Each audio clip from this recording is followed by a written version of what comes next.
آج اتفاق سے ماڈل بازار C1 ٹاؤنشپ جانا ہوا۔ وہاں جاتے ہی جو ماڈل بازار کا نظارہ دیکھا، وزیر اعظم شہباز شریف کی یاد آ گئی جب اس نے وزیر اعلیٰ ہونے پر اس ماڈل بازار کی بنیاد رکھی۔ اس کی حکومت میں ماڈل بازار بہترین نظم و ضبط دیکھنے میں آیا تھا۔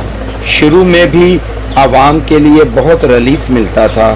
میں نے خود بھی اس کا پروگرام بنایا تھا اور ماڈل بازار کی حالت اور صفائی ستھرائی کے حالات بھی بہت بہتر تھے، لیکن آج افسوس کے ساتھ کہنا پڑ رہا ہے کہ نہ تو صاف صفائی ستھرائی اور نظم و ضبط کا حالات بہتر تھے، بلکہ لوگ معصوم چہرے لیے نیچے چہرے پر داڑھیاں سجائے ہوئے، ریٹ لسٹ لگائے ہوئے، لیکن عوام کو ریٹ دگنا دے رہے تھے اور کسی قسم کی کوئی ندامت چہرے پر موجود نہ تھی۔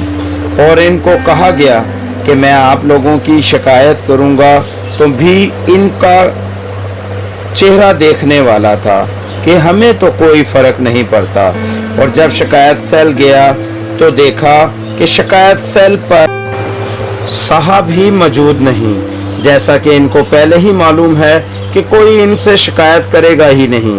اس ماڈل بازار کے قبرستان میں کوئی ایسا نہ تھا جو ریٹ لسٹ کے مطابق ریٹ دے رہا ہو۔ انتظامیہ میں کوئی ایسا موجود نہ تھا جو ان کو چیک کر رہا ہو۔ انشاءاللہ اگلی دفعہ ضرور اس کا پروگرام ضرور بناؤں گا، دوبارہ وزٹ کروں گا۔ امید کرتا ہوں کہ گورنمنٹ اس چیز کو نوٹس کرے گی اور اپیل کرتا ہوں کہ فوری طور پر غریب کے لیے ماڈل بازار جو بنایا گیا، اس کی انتظامیہ کی بھی چیکنگ کی جائے تاکہ عوام کو ریلیف ملے۔ میزبان سید حیدر رضا زیدی، پروگرام جرم کی پکڑ کے ساتھ اجازت چاہتا ہوں۔ اگلے پروگرام کے لیے خدا حافظ۔